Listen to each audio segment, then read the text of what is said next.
So, last episode, I left off talking about wanting to discuss kind of being unprepared for things. And so, the way I want to try to frame this, or like the underlying theme that I want to try to go for in this episode, is this idea that I've been thinking about for myself about like the difference between having thick skin and having an armor, where I think having an armor works against having thick skin. And I'll go more into that as I get through my thoughts.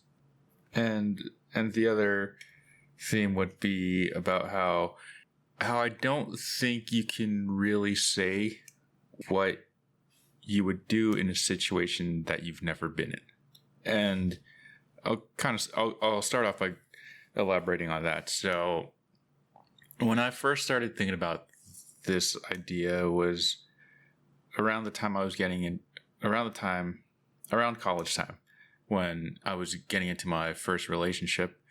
And the reason this idea came up is like, oh, would you cheat? And I think it might have been just because, that's kind of that was a conversation that kind of came up with friends. And I would like to think that I would not cheat in a relationship. And then I did eventually get into a time in my life where if the opportunity had presented itself, maybe I would have. And that was when I was studying abroad, and I thought this girl that I was dating at that time was going to be the girl I was going to be with for the rest of my life. And I was like, damn, that means I'm only going to have sex with one person. So I don't know. If something happens here, she doesn't have to know about it. But nothing ever came. But I don't really know. And I think the reason that has been something that I've thought about is just because I think oftentimes I have this idea in my head of who I am, but there's no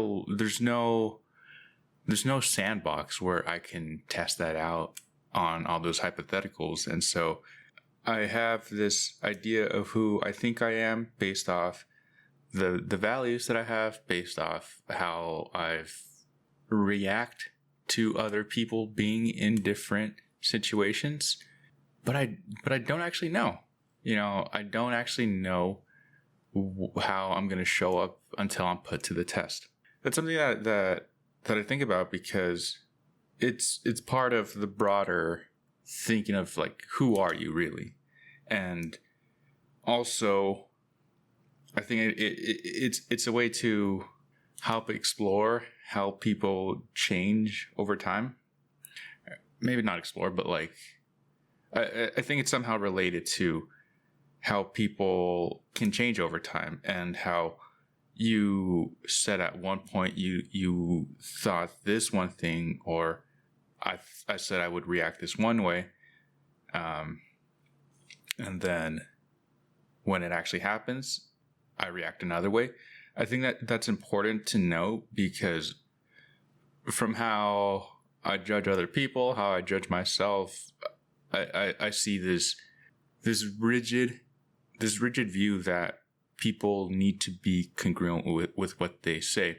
And for myself, I can say that, yeah, I might have actually, like what I said, like where I said I wouldn't want to cheat, and then what I actually do, I can understand that there could be something that makes those incongruent, because one is hypothetical and one is actual, like one's reality. And I think I can forget that, and I feel like I see other people forget that nuance sometimes.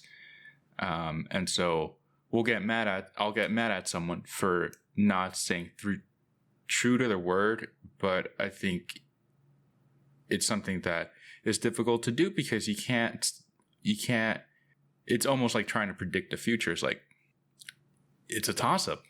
And so where I want to try to go with this is see how I have reacted in situations where I wasn't expecting that situation. And so then, all right, let's tie that into the whole thick skin versus armor.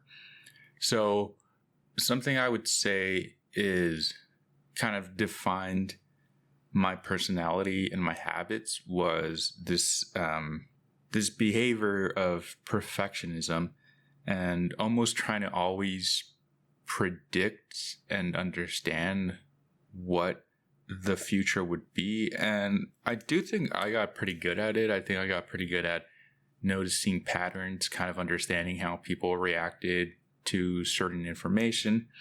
And I do feel like I got pretty good at controlling a lot of the things that were happening outside of me. And it's difficult to say because it sounds pretty arrogant to say that I could actually control my environment where the environment is so multivariable. But I do feel like I got pretty good at predicting things like, I mean, there were small things like I would say you could describe me as someone that was always prepared.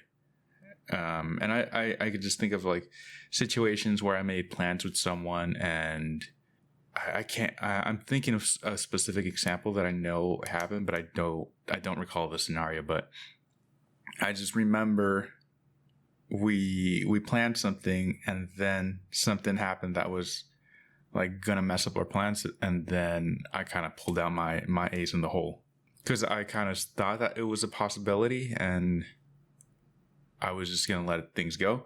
If I was going to let things be if it didn't come to that, but if it did come to it, then I was prepared. And so in a sense, I feel like I've cheated myself out of the spontaneity of life.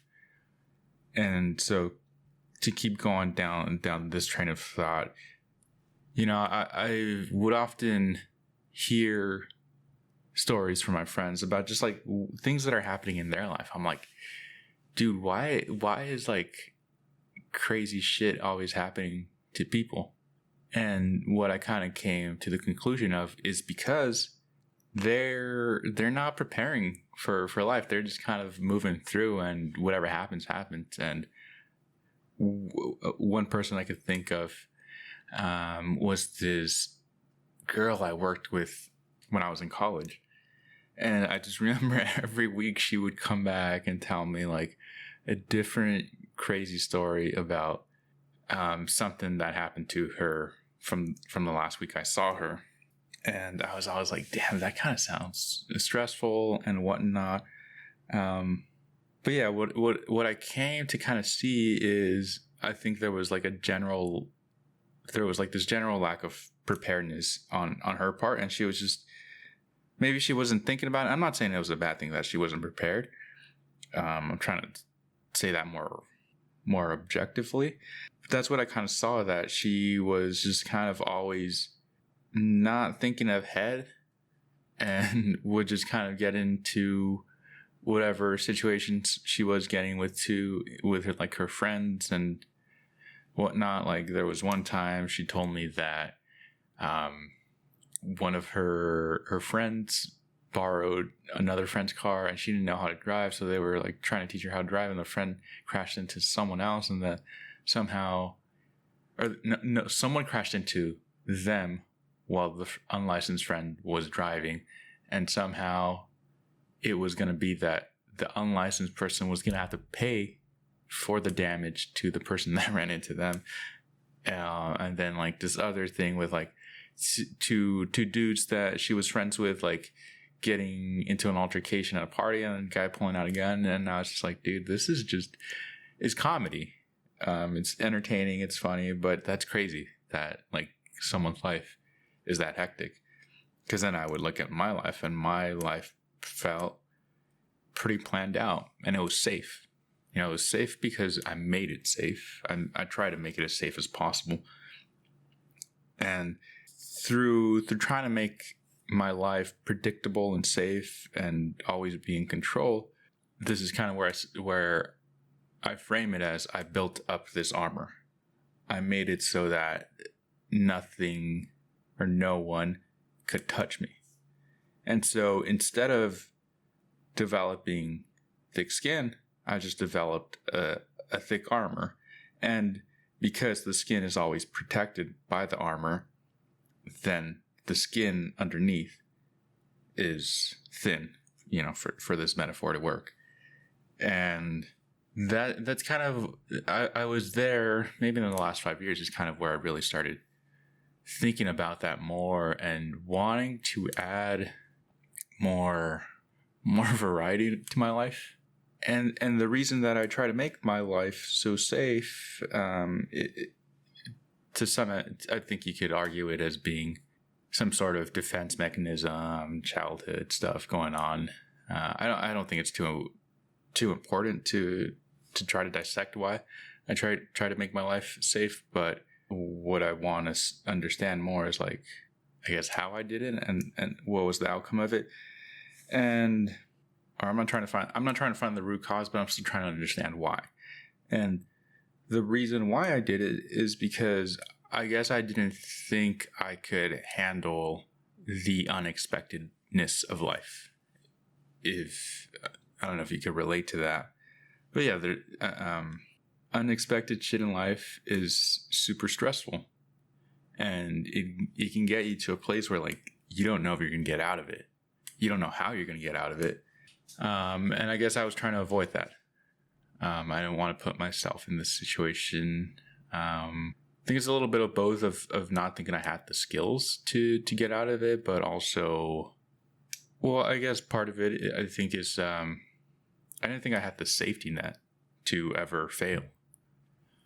Because being a child of migrant single parent household, really, I feel like sometimes I'm expected to be the breadwinner.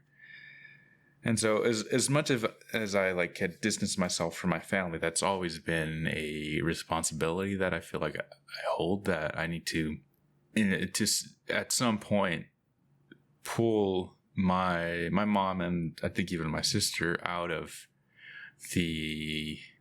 poverty. I have such trouble with that word and kind of how to characterize poverty and whatnot, because it carries a lot of, when I say poverty, I kind of think of like a picture is worth 1,000 words. And I think that one word is just has so much more behind it than just a single word. So it feels like I'm not doing this situation justice by just saying poverty. Anyway, though, I do feel like I have that responsibility to kind of pull them out of that hole. And so, yeah, I've been making my life. I've been trying to break down obstacles ahead of me before I actually have to reach them, which has been great. I think I'm in a great place, for sure.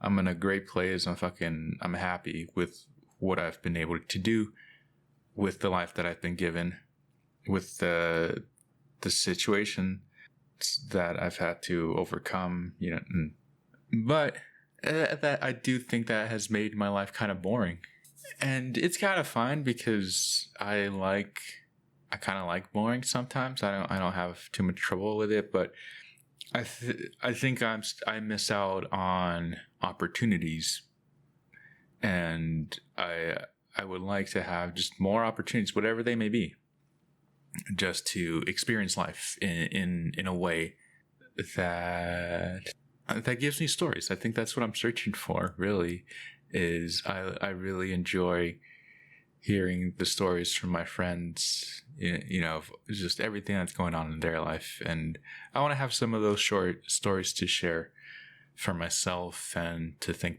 back on.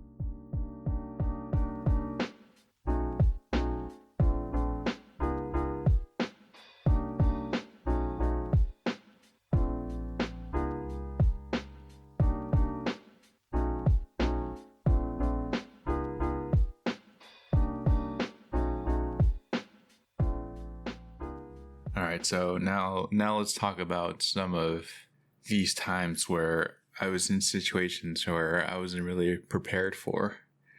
And the first one, yeah, maybe it's a little heavy, but it kind of ties back to what I was talking about last episode, and I don't think I fully rolled out what I was kind of trying to get at, in terms of like how we talk about and treat women. And so this is around sexual abuse, and just because as I've dated more women now, I've been exposed to how common sexual abuse is, because before, and I guess it's gone more personal because these are now people I know, and I'm sure there have been women in my life previously that have, and no, for sure I know that there have been women in my life that have faced these things, but didn't speak about them, and they don't have to, right? Because and so before I go down and like talk about this too, I don't want to make it seem like I am not part of the problem, or when you're looking at when I'm looking at the problems these big, I think it's important for me to see how I fit into the equation. And I know for sure when, back growing up in those East LA days, that I've in some way, probably in some way, I participated in some of like the sexual misconducts that teenage boys do. And maybe I don't know if it's normal, to me, I would say it seemed normal. But maybe it's actually not. And I mean, I didn't rape anyone or anything like that, but definitely if you look back on it, it was sexual harassment. And so I think that's important to call out. I feel like I've learned, and basically, and I'll say it just so that it doesn't sound like I fucking did something worse, but not, if I don't talk about it, I think it sounds worse. But like, so there's this one time where I had a group of friends. We were like all skaters, whatever. That's not important, but that's just to paint the picture of these friends. And there was this girl that started hanging out with us, and I remember they were just like touching her ass, and it's something that I think even then it's something that when they were doing it, I'm just like, dude, not that I said anything, but that I was just thinking like, what are you guys doing? But the girl didn't say anything, and at that time I thought she should have said something, kind of not in the ignorance of a teenager. And so then I touched her ass too, to try to be cool, to try to, be like one of the guys.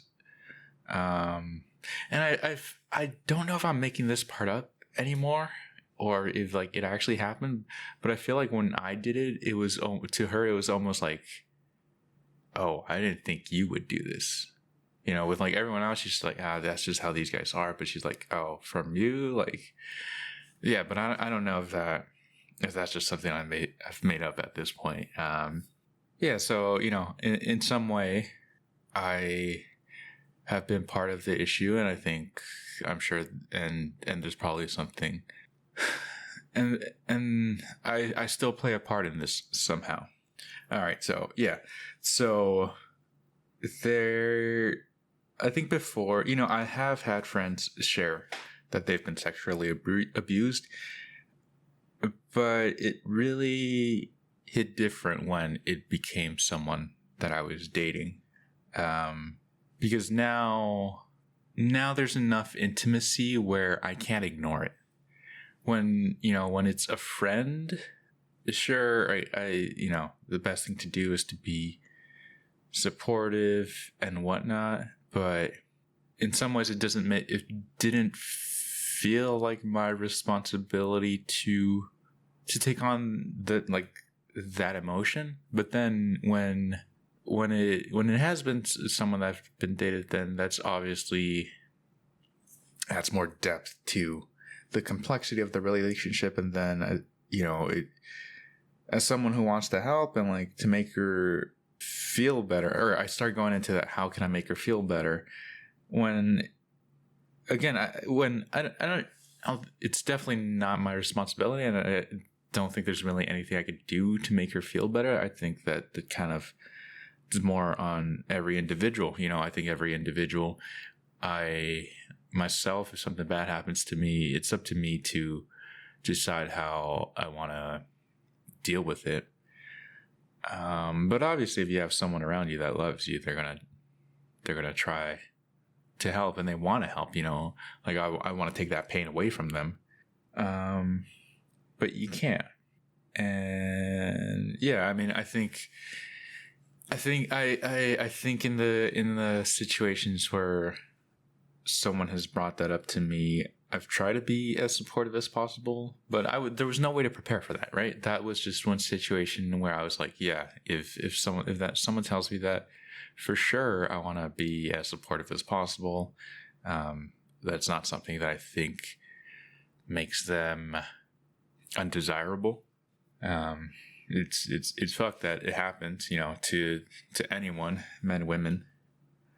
But yeah, I think I'm just sharing this because that's been a situation where I didn't know how to react. I hope I handled it well. But that's just something I don't think anyone can really prepare you for. But what I think has helped me is that I have read a lot of books from like women's perspectives and kind of like these struggles that they face as women in society. And so if anything, I guess it did make me empathetic. And so I'm glad I have broadened my perspective to think, to seek out some of those stories, that I can only kind of learn about and won't experience. And so, yeah, like as I've started to like just see how women are struggling, and then I think that this is kind of why I want to extend it just to other groups of people, because everyone's struggling in their own ways, and I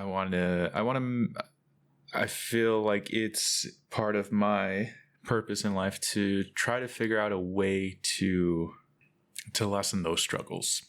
So, all right. So yeah, from that one, I think once you kind of see how much of a threat there really is to women from men, it really did change my perspective. And then hearing the first hand stories, it makes me want to like be more on the lookout. And I think it becomes more important for me to challenge men when I see that they could possibly be those guys. There could be more to talk about in that, but let me move on to the next one. I mean, so you all hear me talk about mental health in some capacity in these podcasts and I think a topic that can be pretty difficult to navigate is suicide. And sure, I'm aware of it being a thing that happens. I wasn't close to him, so it never really hit me hard. But on my mom's side, one of my cousins committed suicide. And so you just kind of know these things as just generally, or I just know these things as generally just something that's out there. But again, I do, and it does suck, but I do understand why I don't and other people don't do stuff until it directly affects them. It's just, it hits different once you're like, once you have like first person perspective. So I've never had like a friend directly, or like I haven't had someone that I'm really close with talk to me about like them thinking about committing suicide. I think that there have been some things on the fringes, but it's not people that I directly feel responsible for, and so I didn't do much about it really. Maybe I should have done more.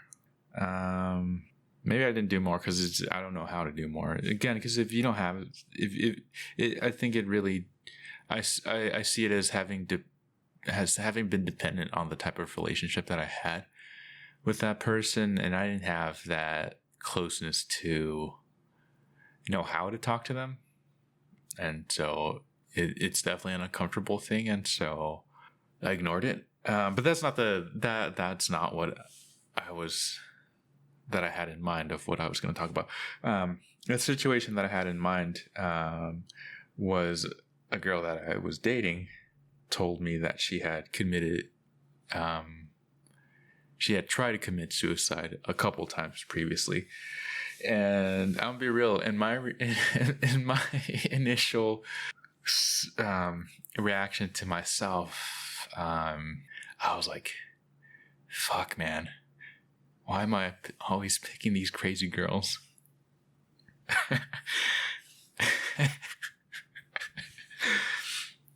And I know it's fucked up to laugh, but you gotta find comedy in these things. But yeah, that was my reaction. I was just, motherfucker, like, just my luck. And so yeah, that was a situation where, like, I don't know what's the best thing to do, and I didn't say anything. And I think I'm starting to.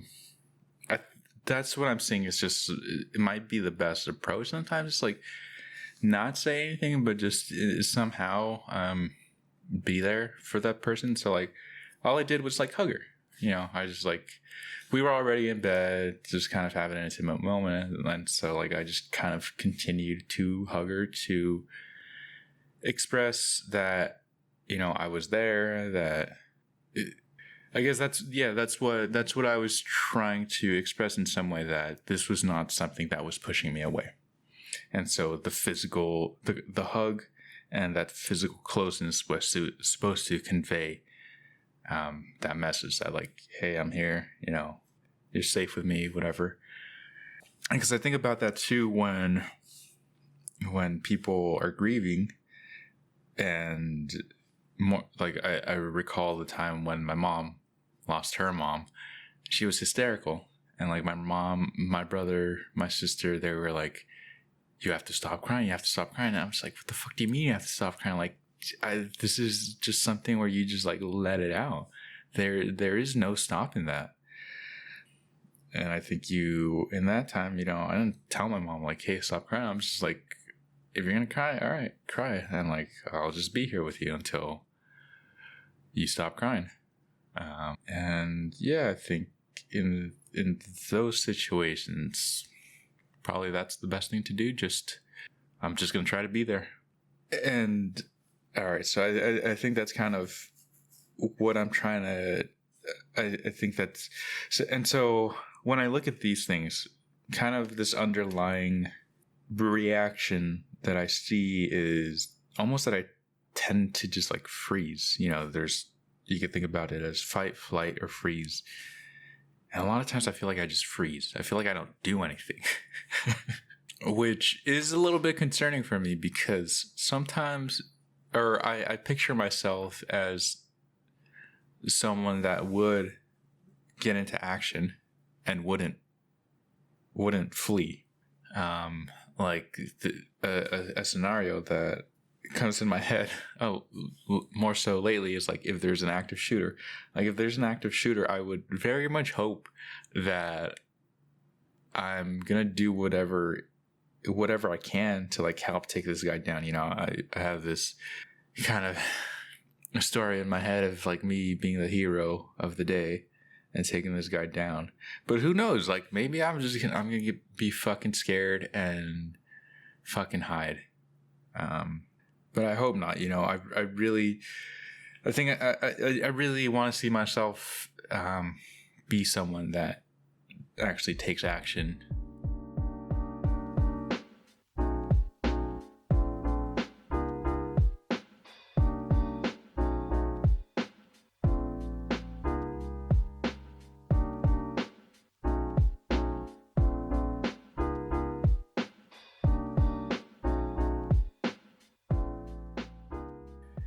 All right, so the next thing, So I had someone lie to me about them having an STI.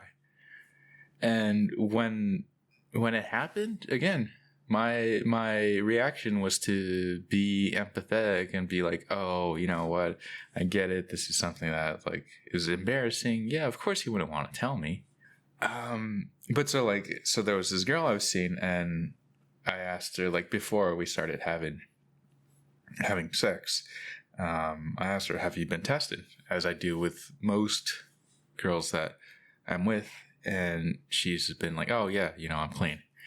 And then come a couple weeks later, once we've been dating longer, she's like, oh, I have something I have to tell you. And she tells me she has herpes, which it kind of happened at a time where I was more receptive to it, because prior to her, there was another girl, that had actually, before we did anything, she told me she had herpes too. And I was like, oh, okay, I don't know. Like, I don't know this thing. Like, she told me she's on medication, and she kind of told me she educated me. And so then when it came to the second girl, I was like, oh, all right, yeah, it's not that big a deal. I know more about it, kind of know more about the risks and whatnot. And I think that should have been something that should have been a deal breaker then.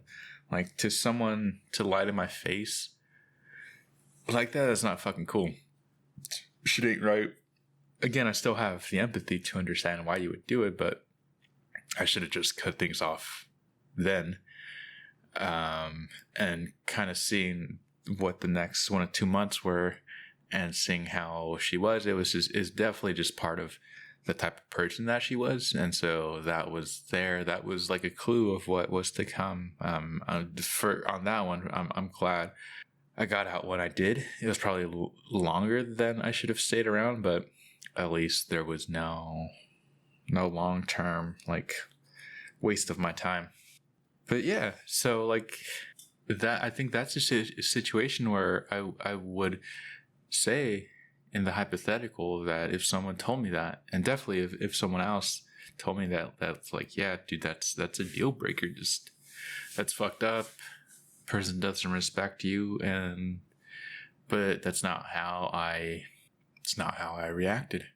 And I think what really kind of pissed me off, and she told me about like, and I guess that was the other piece about it, and it was kind of I guess this was a 2-for-1, because she lies.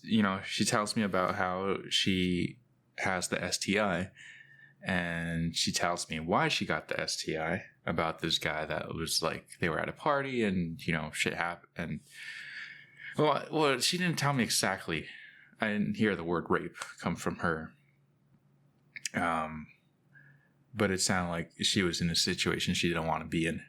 And so it was like, all right, I can't even be mad because there's this other thing that she's telling me. And then she was like telling me about how much shame she felt when she went to her gyno, and like she was just like so scared that like, oh, no guy's gonna want to be with me because of this and whatnot. Yeah. So I mean, I hope I didn't get herpes from her, but I mean, from what I read, like there's a good portion of the population that have it, are asymptomatic, and usually as long as you are careful around the time you have breakouts, you shouldn't really transmit it. And so I'm okay with how I had to handle that situation, because I don't think there's a consequence that I can see that came out from handling it that way. But there's the concern of like, if someone lies to me, if someone disrespects me again, what am I going to do? Am I going to be empathetic, or am I just going to be like, nah, dude, fuck you, and really have that clear line for myself and kind of not, and stick with it when it really gets tested.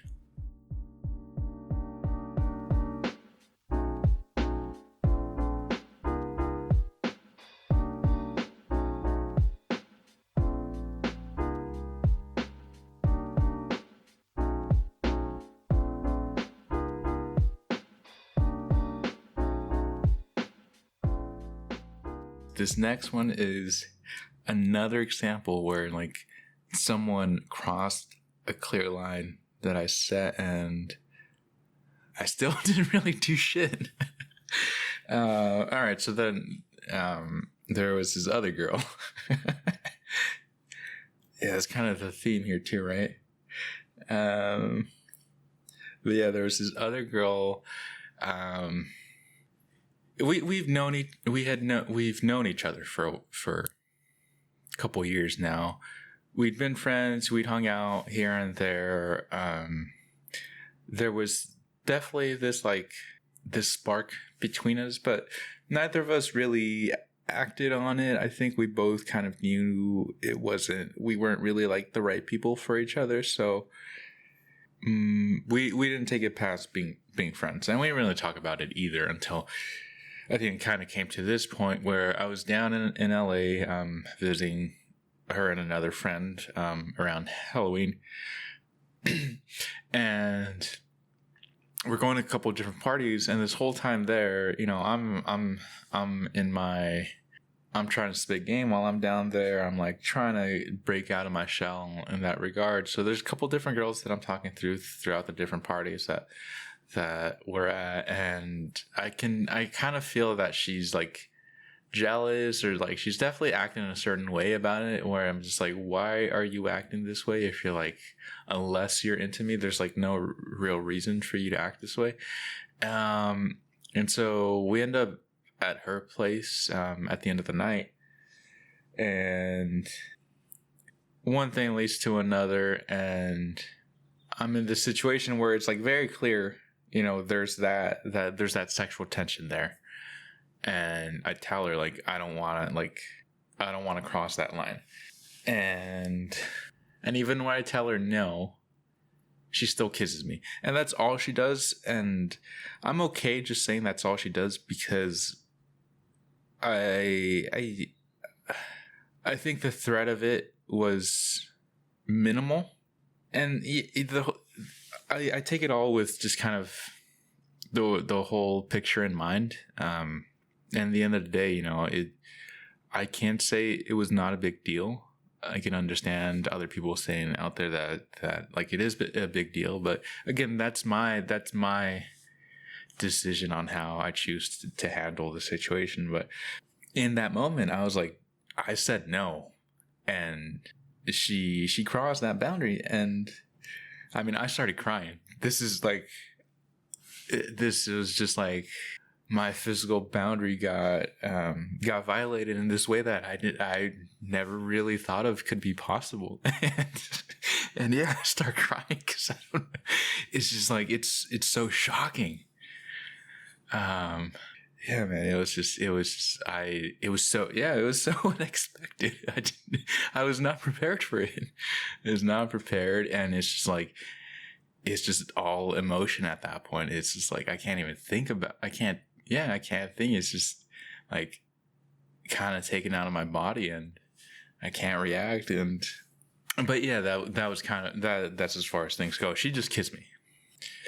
We keep talking throughout the night, blah blah blah, and I'm sure someone could argue if the roles were reversed, it was like you know, that's just unforgivable. You know, but for some reason I chose to get over it. It was definitely something I was thinking about for like a couple months after it happened. But that was maybe over 2 years ago, and it's not really something that I felt like had affected me. And so I think that's why I've been okay to move past it, and I'm still friends with this person. I don't know, shit happens sometimes. But yeah, those are the stories. Those are the stories for today. Just kind of, just exploring unexpected shit that happens and how to react to it. I think from looking at all these examples, it's just hopefully I get better at reacting, but I might just keep having to, I might just keep freezing. And again, my goal for this podcast is because I want to try to help men, and I think for me is what I feel like is lacking sometimes is kind of these stories where, I don't think I'm the only one who has dealt with some of these things or thinks about some of these things, but there isn't always a good space or place for these conversations. So I don't know. It's to try to shed more light on some of these things, and hoping that on shedding light on something, you could break it down and make it not be like the monster that you thought it was. So yeah, thanks for listening. Catch y'all next time.